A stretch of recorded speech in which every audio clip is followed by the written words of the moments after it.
my life's work is probably dead. This is Pastor Scott Conway with Quest Zion. It was 1989. I sat on the steps of Skyline Church near San Diego, California, praying in the new year for the first time in what would become an annual tradition. And I was praying for guidance. I was praying for some direction in life. I was a law student at the time. I figured it would have something to do with the law. And then all of a sudden, a whole chain of events took place in martial arts that ended up landing me starting my own martial arts system. That was over 30 years ago.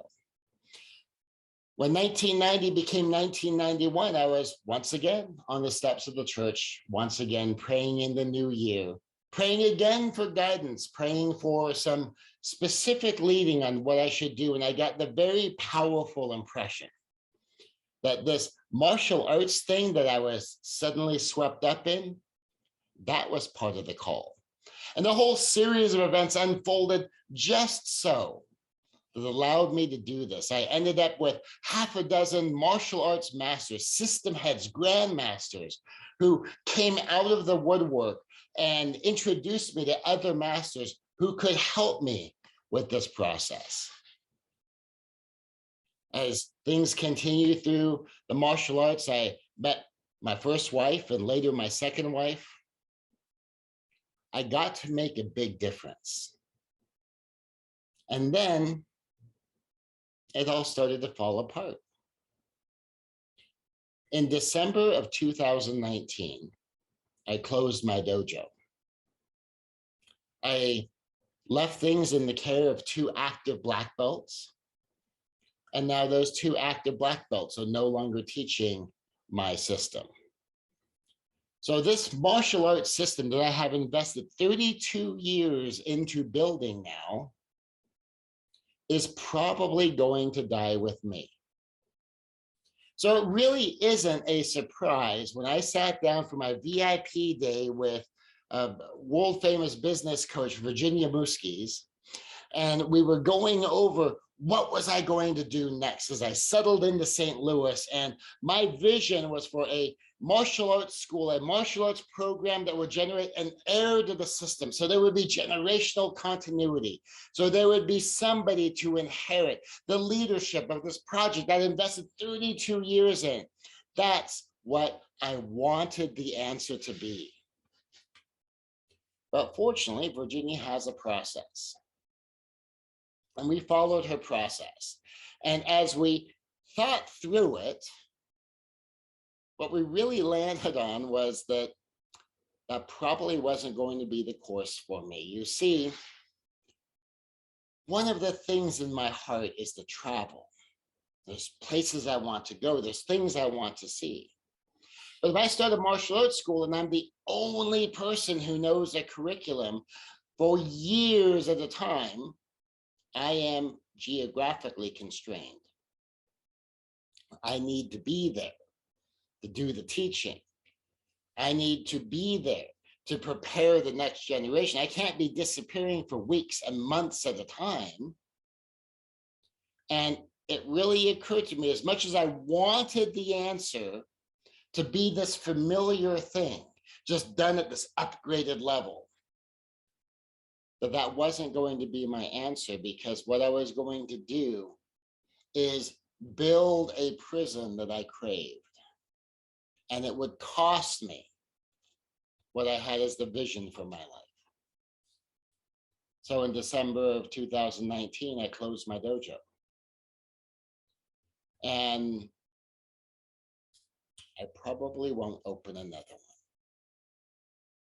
Is when I finally made my way to St. Louis and I sat down for that VIP day with Virginia Muskies, probably a year later in December of 2020, looking at my options, trying to see where I might go and what's centrally located between the people who have already expressed an interest in training. It really hit me that this thing that I want over here was going to cost me that thing that I wanted over there. And it would be iffy. because I've been teaching my own students since 1989. I've been teaching the students in my master's since a bit before that. And in all of that time, I've generated 4 Renshi, 4 masters. Renshi Deborah, Renshi Myrna, Renshi Stewart, Renshi Wendy, all Renshis, none active. Of all of my black belts, including those who took on their own students, none of them active. I would essentially be starting from scratch. Now, it takes about 17 years to generate a Renshi on the conventional path. And did I really want to be tied down to a geography for 17 years? And that answer turned out to be no. Well, it's 2022, and I'm actually traveling right now. I am recording this from Las Vegas, Nevada.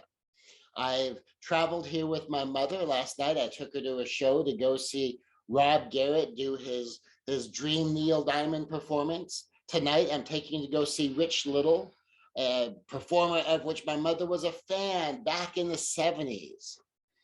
And then later on in the week, I'm going to take her to see another friend of mine, Gordie Brown, perform.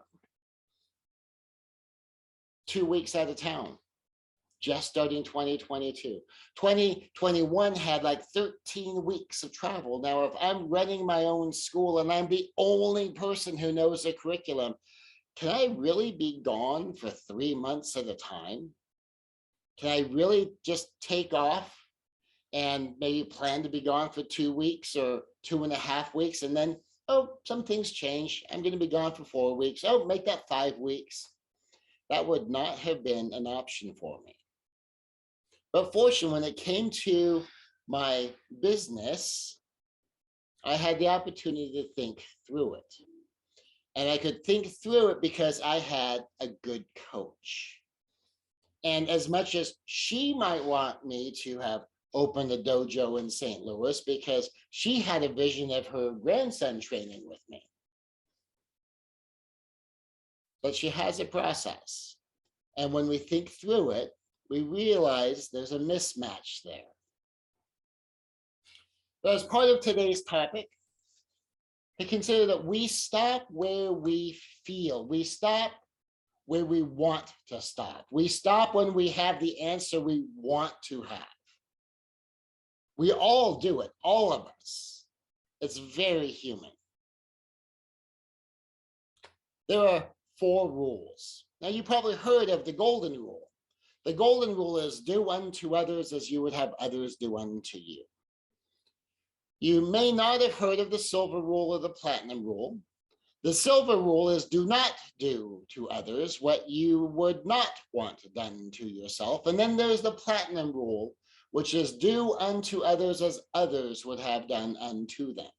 And of course, the silver rule variation is do not do to others what others would not want done unto them. And some of that is just the fact that things are very individual. I have a young lady friend. She and I have been out on my good company dates. But if you really wanted to get into a vacation that would excite her, for her, that would be strap on a backpack, pack up the tent, go hiking off into the mountains, and be gone for days following the trails and camping and roughing it. For me, I like cruise ships. I like resorts. I like shows. So we have very different vacationing styles. So if I wanted to give her a fabulous vacation, suppose her and her current gentleman decided to get married, and I decided I want to give her a wonderful gift for her honeymoon, and I give her a cruise. Well, that's not really going to be much of a gift. Now, because she knows that I know she doesn't much care for cruises, she might look at that and go, why is Scott giving me a cruise? He knows I don't enjoy those. On the other hand, my mother loves cruises. If I gave my mother a cruise, she'd go like, oh, this is wonderful. This is the best thing ever. Thank you. And that's the platinum rule. When you want to do something good for someone, do something they consider good. Likewise, on the other side, if you do need to penalize someone, you penalize them in the way that's a penalty for them. So John Maxwell, who is world famous as a leadership trainer, I originally met him as my pastor. When I was attending Skyline Church and he was a senior pastor there, he told us a story of his two children. Now, for his daughter, if you send her to her room, she would head off just pleased as punch because she just loved being in a nice quiet of her room. She'd read books, she'd sing songs, and she would just have a wonderful time. However, if he would send his son to go be alone in his room, there was wailing and gnashing of teeth. It was like you were dragging him to the dungeons to be flogged. Now, if you sent him outside to do a chore, well, he was perfectly willing to go outside and do a chore. If you sent her outside to do a chore, then there was her own wailing and gnashing of teeth. And so the idea of the platinum rule is just adjust and adapt to the individual. But all of them build on something you may have noticed I have skipped, this think through it thing. That is the Copper rule. The Copper rule is think through it. Just think about it. Don't stop where you want to stop. Don't stop where you feel like stopping. Don't stop when you have the answer you want to have. Just think about it. Like literally, take the next step. Because this whole feeling thing, it's axiomatic in sales. People make their buying decisions emotionally and they justify them logically. When they feel they want something, you just give them enough logic so they feel they can justify it, either justify it to themselves, justify it to others. And that's the way sales works. And in fact, when you see people who apply NLP to sales, some of them are very manipulative because they know, okay, I don't need to actually give you a good deal. I just need you to feel like you want it. And that puts a really bad taste in some people's mouths. And so to a significant degree, anytime you buy anything, in fact, I recommend this for things like timeshare presentations, because if you're on vacation and I'm selling you on vacation, that can be a pretty easy sell. If I get you wanting it, then I can probably get you to commit if it's something that you think you might possibly be able to afford. But if you can treat the contract as a separate presentation, an unemotional presentation, and go through the contract paragraph by paragraph, so it gets divorced from your emotion and now you're thinking more legally, logically, financially, you can probably make a much better decision. The marketplace of ideas is a lot like sales. Pull some heartstrings and you're done. If they don't even have to justify it because they live in enough of a bubble that they won't face any opposition, you don't even have to give them much logic or any logic. Or sometimes people live in enough of an echo chamber, one that will support the decision, whether they thought through it at all or not. And you can end up in a situation where actual logic, actual facts could work against them. They really don't want to know more.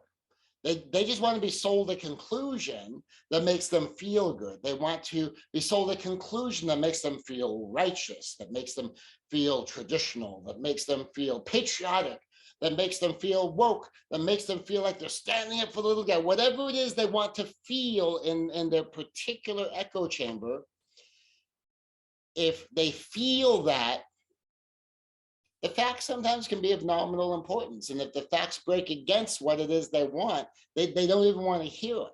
And in fact, sometimes you can even try to share them and they're just dismissive of the facts. Now that's all of us, all of us. We all have our real reasons we want whatever it is we want. Sometimes we know our real reason, we just don't want to admit them to others. And sometimes we don't even know. We don't want to admit them to ourselves.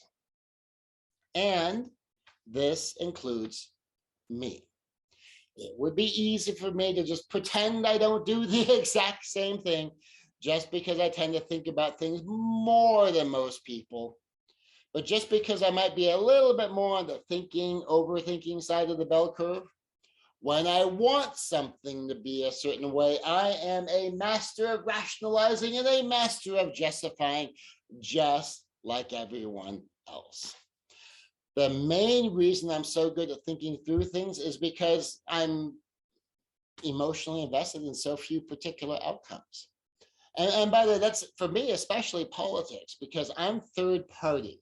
So I'm not invested in the Republicans being right or the Democrats being right. And I'm also not invested in the Republicans being wrong or the Democrats being wrong. But I have an independent perspective that is independent of what those parties are foisting on people. And so therefore, because I don't really have a horse in the race, it's a lot easier for me to be objective. But since this is church, let's use a theological question as an example. But know that this is about every issue, just about all the time. The one we're going to talk about a bit more today is suffering. Why does God allow suffering? Why is there so much suffering in the world today, in each of our individual lives, in all of history?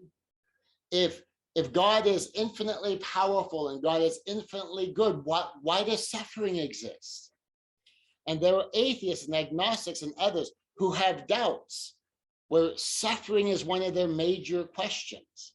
Now, it may not be their actual core question, but it's a stumbling block.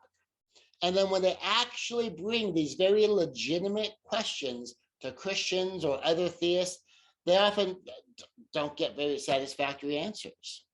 Or often they get answers that make their own concerns worse than they were in the first place. God is in control is one of those. God provides all our needs is another one. Okay, look, I've been a counselor for decades. And when you have people who come to you with their deep, dark secrets and their experiences they don't want to talk about, you hear a lot of stories of really, really bad things that have happened to people. So let's use one particular non-hypothetical of a young girl who is being emotionally, physically, and sexually abused by alcoholic parents, perhaps drug addict parents. And that little girl has, for years, cried out to God or whomever else might be out there to save her. And for years, the abuse continues until she's finally old enough to learn from Christians as she seeks love and grace and forgiveness. And what she finds is that, quote unquote, God is in control. Well, that tells her that God was in control of the abuse. And God decided she ought to be abused. God decided she ought to be molested, raped. And God decided that the adults ought to get away with it. And then the other, well, God provides all your needs. And very often there's all this collateral teaching here about the difference between needs and wants. And if you really need it, God will provide it. But if it's only really a want, then God won't provide it. And she learns that clearly then she didn't need to be saved. And she didn't need for the abuse to stop. That maybe she really wanted it to stop, but God clearly determined that wanting to not be raped and wanting to not be beaten, wanting to not be abused was just a want, not a need. And one need not think about it very long to see how incredibly toxic that can quickly become. And here's the thing is, the more she believes it, the more she trusts her Sunday school teachers, the more she trusts her pastor or minister, her preacher, the worse it becomes. And if she were to go in for counseling and she's kind of asking these questions generically because she's not quite ready to admit that when she was little, this began, and this continued all the way up until her early teens. And now maybe she's finally away from her home. Maybe she's in college, or she's just living on her own, working. And she's just asking kind of these generic questions. Now, for herself, she's really asking the question for her 4-year-old self of why did I go through this? Why was I raped for 10 years of my life?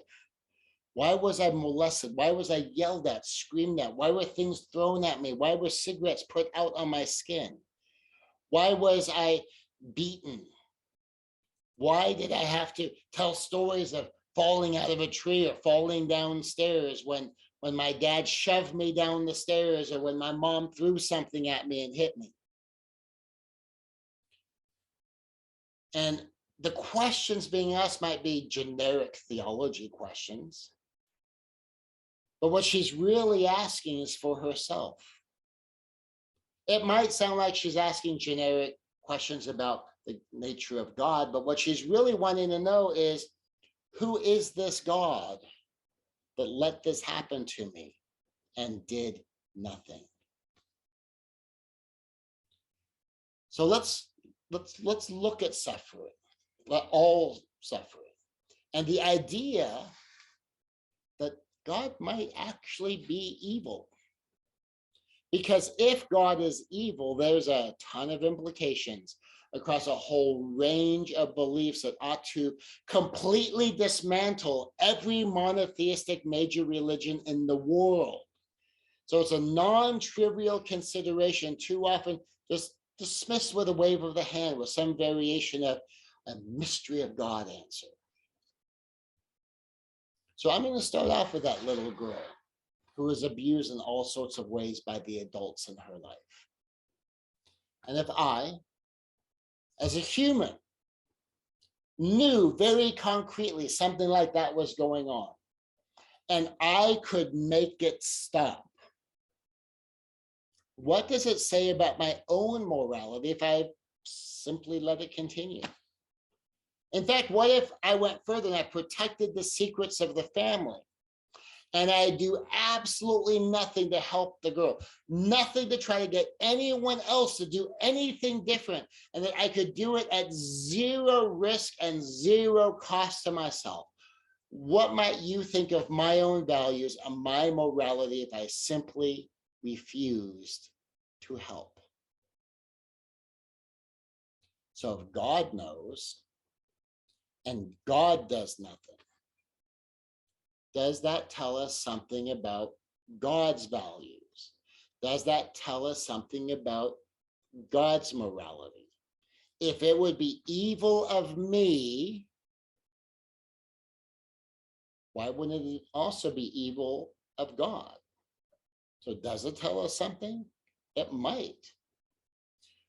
If God is in control, and not just potentially in control, but actually controlling all things, might that not say something about his character? You at least have a slightly stronger argument in terms of God provides all your needs. If the abusive family still provides food, clothing, shelter, and if justice, we'll put justice in quotes there, would remove all provision of such things for that child, which for, by the way, a great deal of human history was what the world was like. And even today, for a huge chunk of children, their abusers are also their providers. And there's not a lot of alternatives in a lot of countries and cultures around the world. And certainly that has been true throughout history. But even just keeping things at a human level, what should I do if I'm a human being and I know these things? So suppose I report them to the authorities and they go to prison, and the girl has now lost her home. I might have saved her from abuse, but life is more complex than that. Where will she live? How will she get food, clothing, and shelter?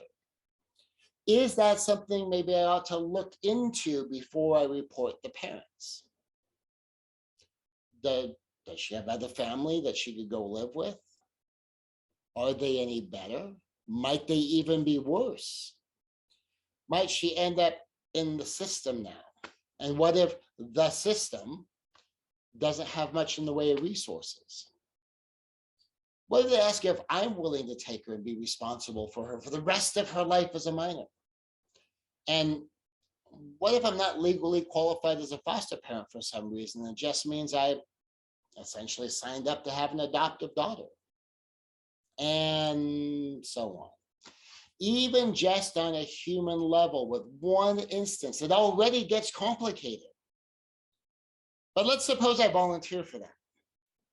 I volunteer to essentially take on this adoptive child as my child and assume full responsibility for this child, and the parents go off to prison, never to be seen or heard from again. Or suppose they go off to prison for just a number of years, and then they'll be back. And then the courts will try to put the parents and the children back together.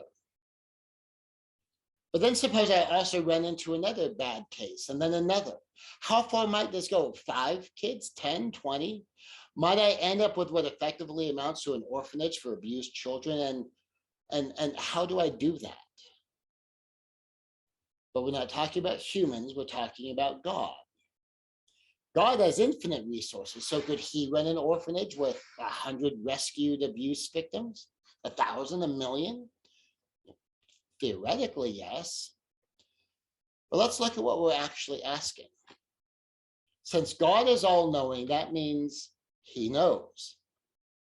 So suppose we're going to rescue every victim of abuse. Well, first we need a threshold. And given the nature of human history, where would we draw that line? And why would that be where the line would be? But suppose we can find a place that we could draw the line and we just say that for all of human history and every culture in the world, this is where the line's going to be. And we could find a spot. Then what? Well, how is it going to happen? Well, let's make it even simpler for God. Suppose he were just going to stop the abuser. How?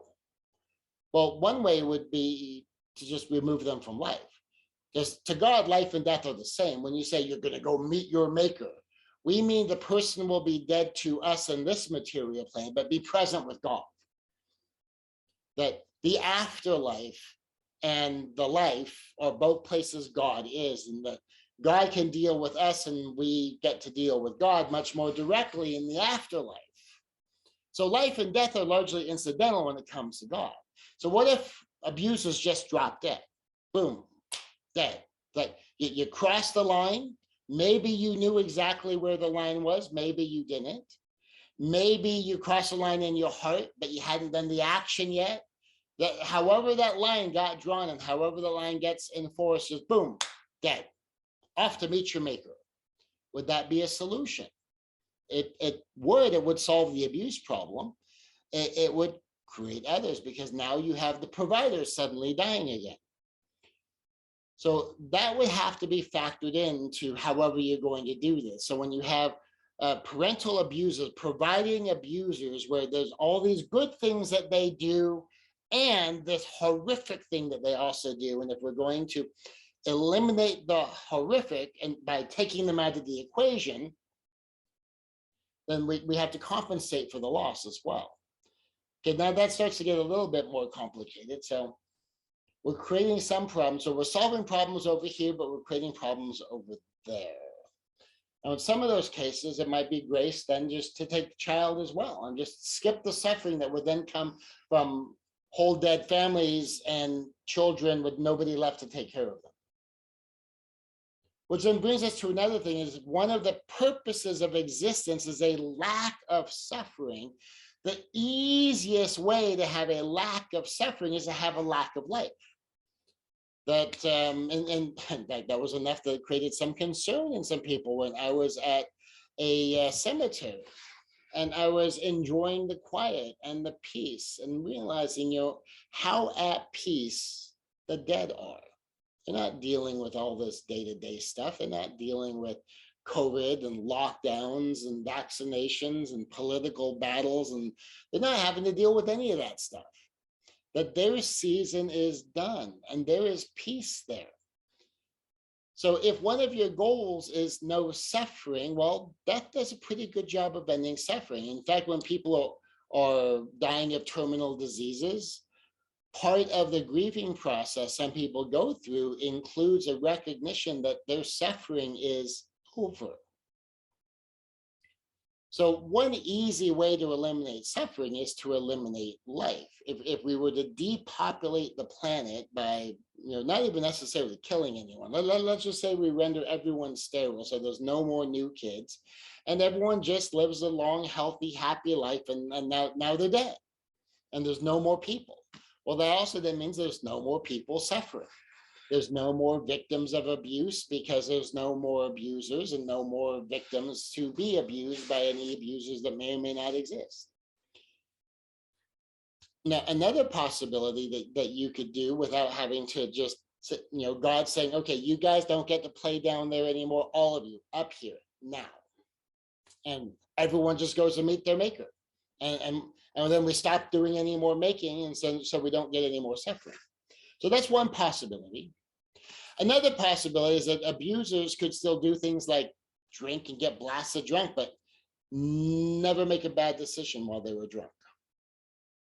In which case, what is the effect of alcohol if it doesn't affect your judgment? So we'd have to tinker with like all of that, because then there's all this biochemical implications, and do people want that altered state of consciousness, or do they really just like the taste? Because if they really just like the taste, the Star Trek synthahol, which is supposedly has the taste of alcohol, but none of the deleterious effects, well, that would be a possibility.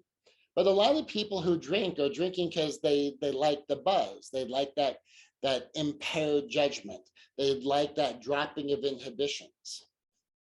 So if alcohol stopped doing that, does that mean people would just be happy not having it, or would they tend to look for something that might still get them there? So we have to tinker with all of that and all the potential alternatives someone might use as part of what they want is that drunk feeling or the high feeling, whatever their altered state of choice is. Just one that makes any bad decision with any bad consequences impossible. I'm not entirely sure how you would craft that. Or what if people just lost the ability to ever make a bad choice? Just let us all be like computer generated Sims in a computer game, but with a menu of options that leaves 0 bad choices. We all just run a predetermined program without any choices to make along the way. So that's an option, 0 free will. Just make a world of automatons. Or that people lost the ability to experience pain, to experience trauma of any kind. That could be another way to do it. Say that if I could punch you and you wouldn't feel any pain, or you could fall off a building and not get hurt, or you could literally starve but never feel hungry or uncomfortable in any way. Just at some point you go from on to off without any pain or suffering in between.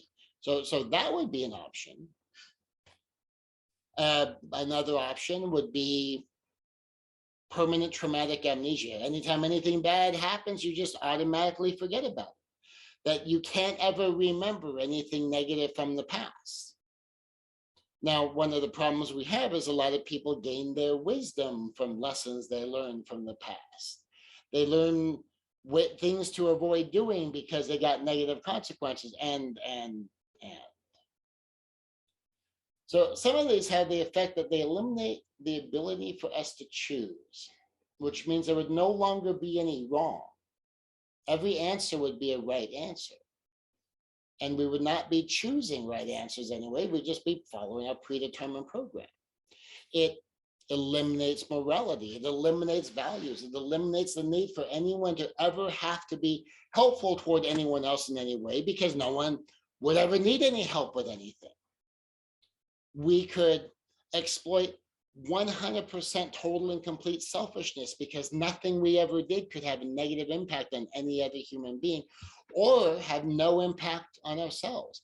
There would be no want. Everyone would always have enough to be content, and there would never be a reason for anything to ever be any different. Now, since negative emotions are emotions of change, there would have to be also then no negative emotion, because when you consider this, what do we consider suffering? Well, there's like this comparative thing. There gets to be a level of suffering where past that you've just died. There gets to be a level of suffering where, you know, you want to change course. You want something to be different. And a lot of that is comparative. So imagine if there was no death. You still suffered, you still had all of the pain and the agony, but there was never any end to it. Well, the fact that there is death brings an eventual end to all suffering. But what if you took that away? Well, what if you took away all of the suffering, and so now you have a new line? You took away all of the suffering past this line. Well, that means that this line becomes the most traumatizing thing that still happens to human beings. So what if you take away more stuff up to this line? Well, now this new line becomes the most traumatizing thing that ever happens to human beings. And you do get to a point where any negative emotion, if that is the worst thing in human existence, that then becomes the traumatizing thing. A negative emotion having then become the most traumatizing thing in existence, well, that would have to be eliminated. Right now, it might feel pretty incidental, because like, yeah, you know, I was mad, yeah, I was hurt, yeah, I was scared, yeah, I was frustrated, yeah, I was confused. But if it were the worst thing in the world, people would be asking, why does God allow so much suffering? And when so many people are feeling hurt and angry and afraid, why doesn't God do something about that? Why doesn't God stop us from losing? Because when we compete with one another and we don't all get that first prize, or when both of us are interested in the same other person and they're not interested back, or so maybe none of that. And so depending upon the direction we go, we could have this conversation endlessly. But it's easy to just stop at God allows suffering, so God must be pro-suffering. God must be pro-abuser, pro-abuse, which would logically lead to the conclusion that God is therefore likely more evil than good, which would logically mean that all who believe that they follow an all-powerful God are necessarily following an evil God, because if he's all-knowing, so he knows this is happening, if he's all-powerful, which means he could do it at zero risk and zero cost, and not doing something about it is evil, then that means that the incarnation, that means the birth of Jesus Christ, is the incarnation of an evil God. And at Christmas, we celebrate the birth of an evil God. At Easter, we celebrate the resurrection of evil, and that any efforts to be more Christ-like or more godly is seeking to be more evil. Or maybe the free will system God created has a purpose, and it's connected to cause and effect. It's connected to physics. You can think about everything from the like literal physics, relational physics, all places where if you engage in certain types of behaviors, you tend to create certain types of outcomes. If you cross certain types of lines, people will tend to make certain other types of decisions. When you encounter certain types of reality, you tend to either adjust and adapt to it, or you do something about it. What if we eliminated all of that? Well, there's a whole bunch of stuff connected to this whole cause and effect thing. You understand emotions as emotions of duplication, emotions of change. All the negative emotions are emotions of change. But if cause and effect doesn't work, what do you change? You can make changes because cause and effect works. Because certain things tend to result in pain, and certain other things tend to result in pleasure. And because if you engage in certain behaviors, there's normal and natural consequences of those certain behaviors. And if you don't want the normal and natural outcomes generated by those behaviors, change the causes in motion to change the effects you're producing, and so on and so forth. But if we just sort of suspended cause and effect, we are in effect suspending physics. We are also suspending our ability to make a difference, because we make differences through cause and effect. So we went into some pretty significant issues when we started to tinker with the system. And we have this thing called morality, where we are expected to make good choices over evil choices. And very often the evil choices, we consider those choices that cause unnecessary suffering. We're expected to deal with our own trauma so we don't transition from victim to abuser. And God's built a system that allows for that to happen, that trauma that we tend to experience in any of a number of ways in our life tends to create this shift in us that if we never deal with our trauma, we tend to act out on it later on, and very often become the very thing that we most hated. And we create the reality we most fear. But God built a system in cause and effect where if you notice, oh, I'm getting these negative effects, I don't like being the person who behaves that way. Well, fortunately, there's a way to look at it and go, okay, so there's these causes inside of me that are in motion that normally and naturally lead me to this. Now I can engage my willpower to stick to what is right over what I feel to get that under at least temporary control. And then there are ways to deal with this if I choose to deal with it, because I don't like the behavior that I engage in by not dealing with it. Because the power of the abuser ended with the end of the abuse, but the power of the abuse that we give to it is by our inability to let it go, whether it's a willful inability that we have chosen to not let it go, or we've grounded our identity in it so much that letting it go means that we don't know what we would blame for our own behavior now. We don't know what we would use for our core drivers and our key excuses. And I've seen a lot of that over the years of coaching and counseling, and including people who use it productively with a positive discontent, where the way they move themselves forward is by being disgusted with the life that they have now. Well, the negative impact of that is you're constantly disgusted with the life you have now, so there's never a place where you're ever happy, because by the time you get to the place you're aiming, that is, well, if I could get there, I could be happy, but then as you get there, then that becomes a new disgusting place so that you can keep on moving forward. And there are people who live their lives that way. And so they actually make use of the anger, and they make use of the pain, and they make use of the negative emotion to drive them forward, because they've decided that it is a higher value to them to be driven than it is to be happy. So we're expected to deal with our own trauma unless we choose to hang on to it. And we have the option, we have the free will choice to hang on to our trauma if we want to. And some people honestly want to. And if we do let it go, so whether we compartmentalize it to only where we think is useful and otherwise let it go, or we let it go completely, now we can move forward with better choices. This whole cause and effect thing encourages good behavior, discourages and even punishes bad behavior. Now, ultimately, that there's obviously a lot to this.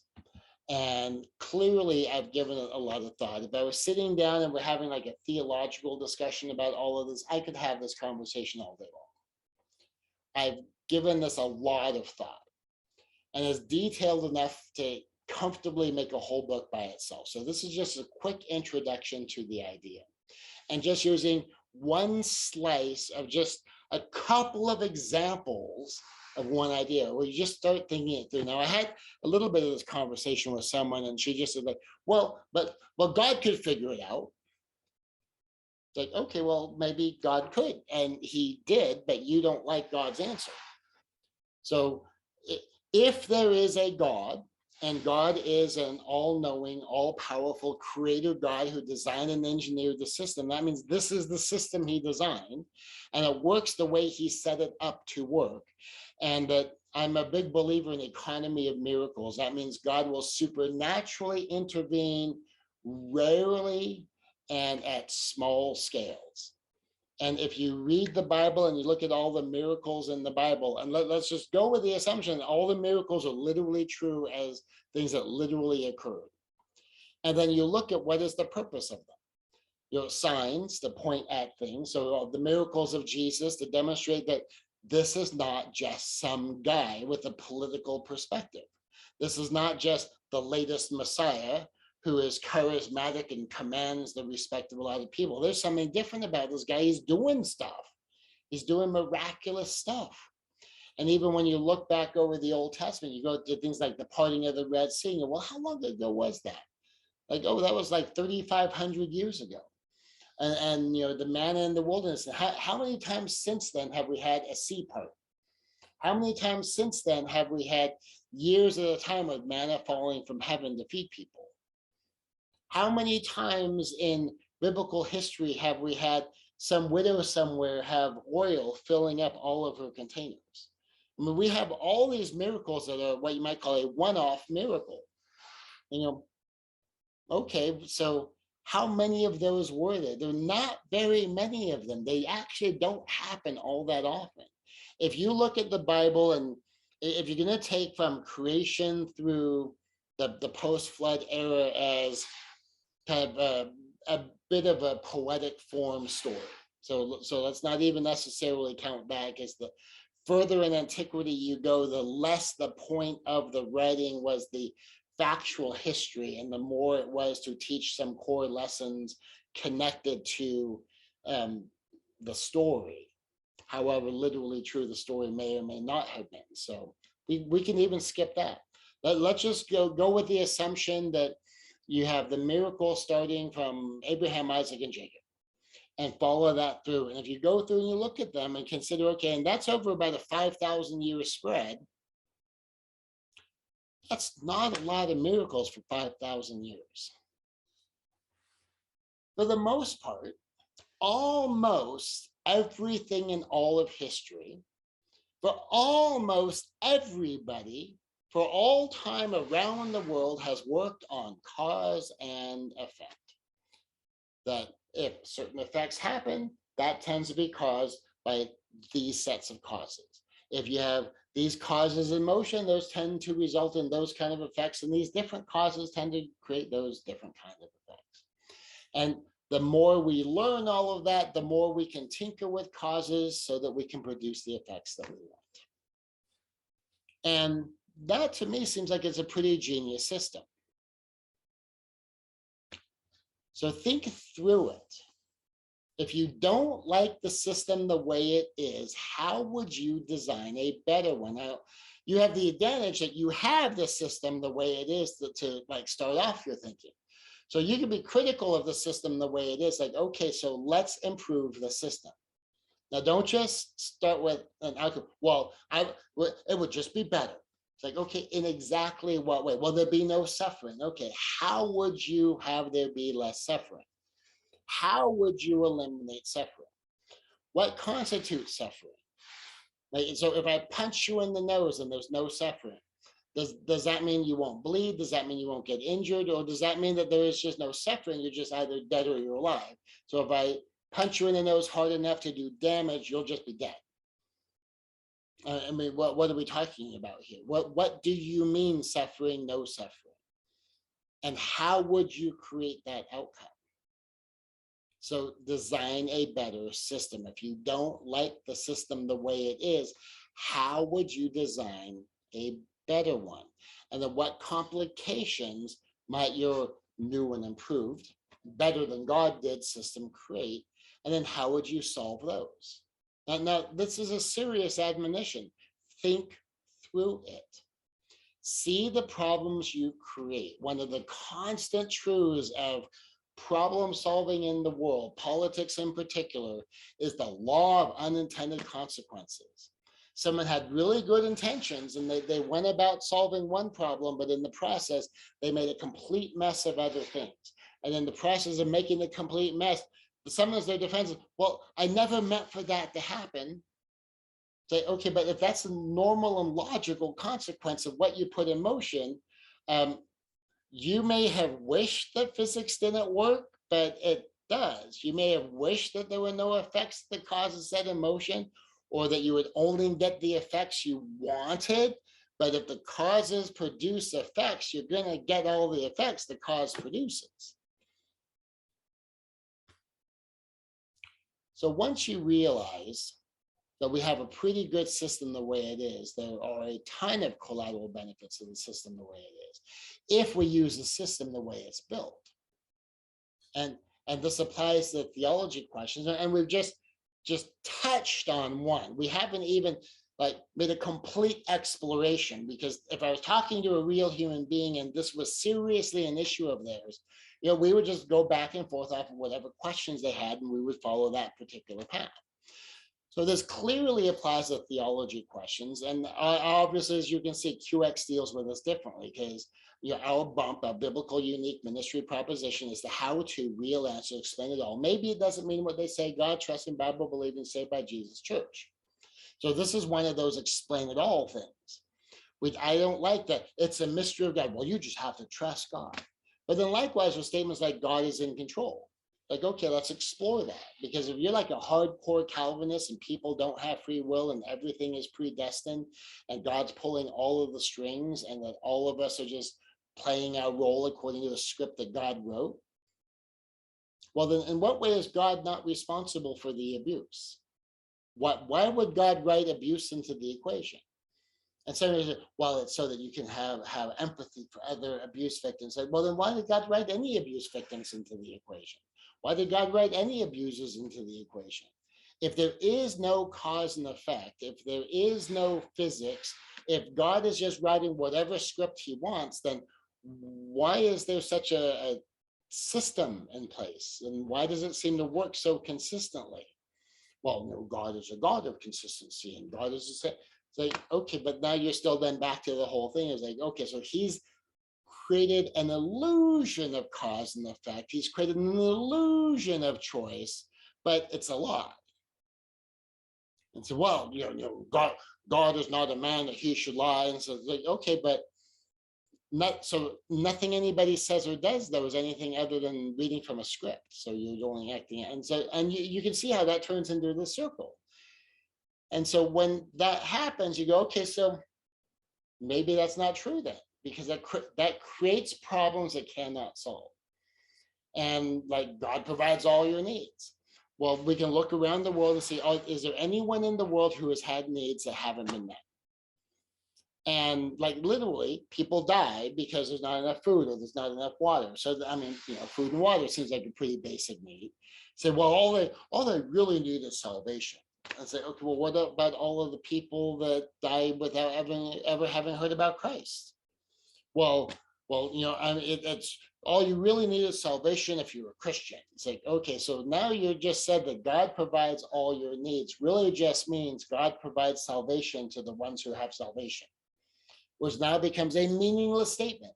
As I was saying, that, well, Christians are the ones who are Christian. Yeah, but it's a meaningless statement.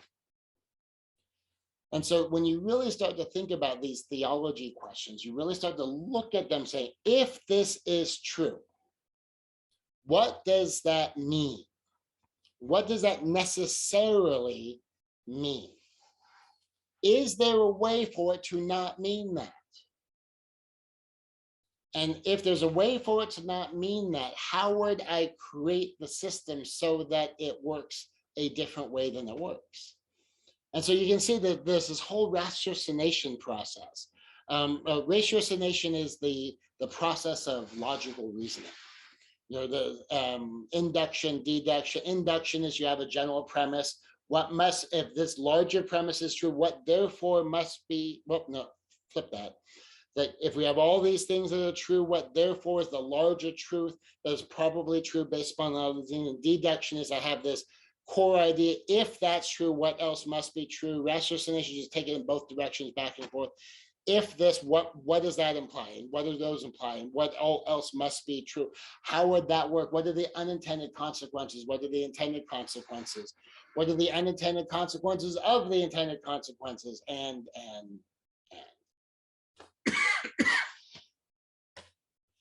so this is theology questions, but it's also political questions. You get to break down political questions this way. You could look at philosophy questions, relationship questions. The universe is set up on cause and effect. And while we might not always like the effects created from the causes set in motion, the fact that there are causes and effects all over every aspect of relationship, physics, technology, it gives us an opportunity to get different effects by changing the causes of motion. And I, for one, think that's a pretty good system. I like there being causes and effects. Now, I know sometimes I don't like the effects I'm getting, but I like knowing if I don't like the effects I'm getting, different causes and motions can result in different effects. Clearly, my life is evidence that I believe that suffering exists because I'm a martial arts grandmaster. Why the heck would I spend 50 years training if I didn't think that there were causes I could put in motion for protection and defense that would allow me to live a safer life and to teach other people to lead a safer life? I'm also a lawyer. I mean, I'm trained in conflict. Well, conflict is innately, for most people, a form of suffering. And so often we're trying to right wrongs and put things back, and people have been suffered a wrong at somebody's hands. And so this isn't just a theology exercise in the vacuum for me. This is real day-to-day life.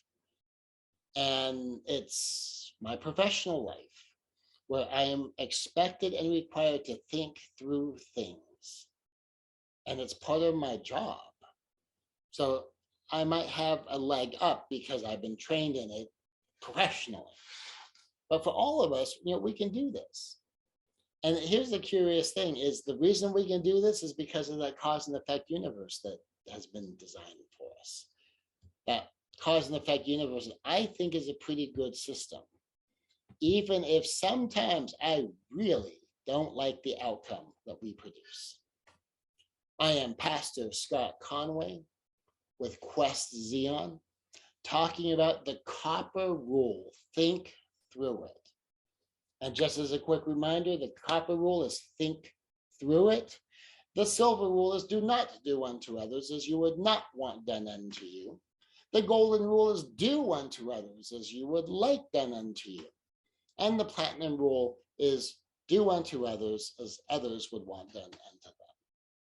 And with astonishing clarity, the more we really think things through, the more willing we are to have these conversations that go into the difficult topics and be willing to both say and accept this as an answer. I do not know. Because sometimes we just won't. And sometimes we'll just have to be left with, I don't know. You have a good point. That is a good question.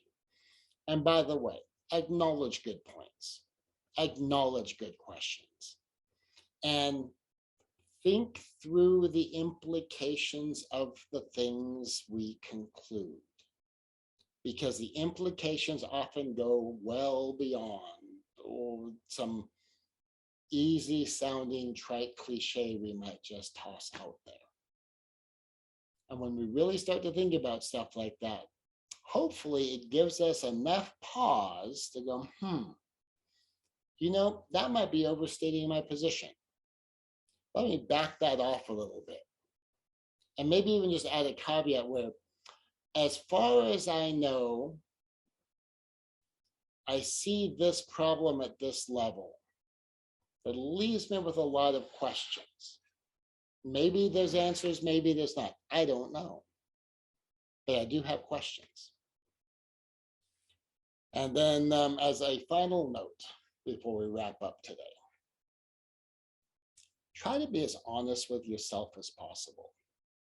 Because that whole thing about rationalizing and justifying that I am just as brilliant at as all the rest of us. When I want the answer to be what I want the answer to be, I can come up with excuses. If I don't pay attention to the things that I say, I could think I made a pretty good argument there. Until I really stop and I look at it. Sometimes a simpler thing. I don't know. Have you ever just said something out loud and think, that sounded like it made a lot more sense in my head? But once you say it out loud, you hear it with your ears, or you realize someone else just heard you say it. You go, huh, that doesn't sound like that makes as much sense, kind of like what's just out there. So, think about stuff like that. And think about what you do and where you're doing it. And the more you want the answer to be a certain thing, the more to really pause and think about it. And this is true for us all. This is certainly true for me. Pastor Scott Conway, West Seattle.